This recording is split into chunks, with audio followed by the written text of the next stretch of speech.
Exercice 1, partie B. Oh tiens, comme par hasard, on retrouve l'expression de f obtenue à la fin de la partie A. Voilà, c'était bien la fonction f de t qu'on avait obtenue avec la condition initiale.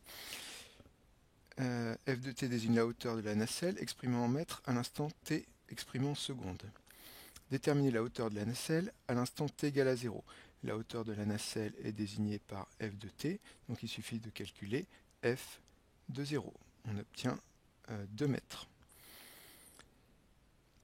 Deux résultats obtenus à l'aide d'un logiciel de calcul formel, la limite en plus infinie et la dérivée de f de t. Justifier que la courbe C annule une asymptote dont on donnera une équation. Alors on va utiliser le résultat de la limite. Limite de f de t quand t tend vers plus infini égale à 12. On va faire un schéma.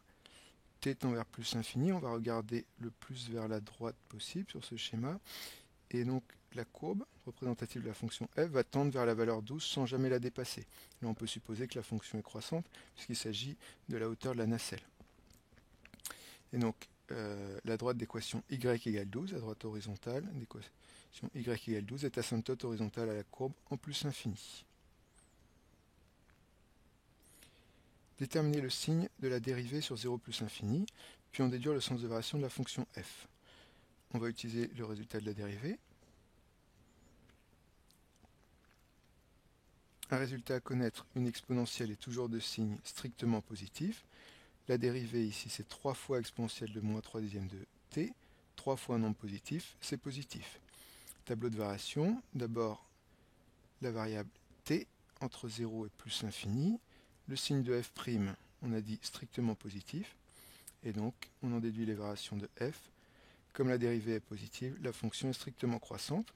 De f de 0, c'est 2, déterminé à la question précédente, jusqu'à en plus infini, limite en plus infini 12. Enfin, dernière question, la vitesse de la nacelle en mètres par seconde à l'instant t, exprimée en secondes, est modélisée par f' de t. On nous demande de calculer la vitesse à l'instant t égale à 0, c'est-à-dire calculer f' de 0. Il suffit donc de remplacer t par 0 dans l'expression de la dérivée, et on obtient f' de 0 égale à 3. Donc la vitesse de la nacelle à l'instant initial est 3 mètres par seconde.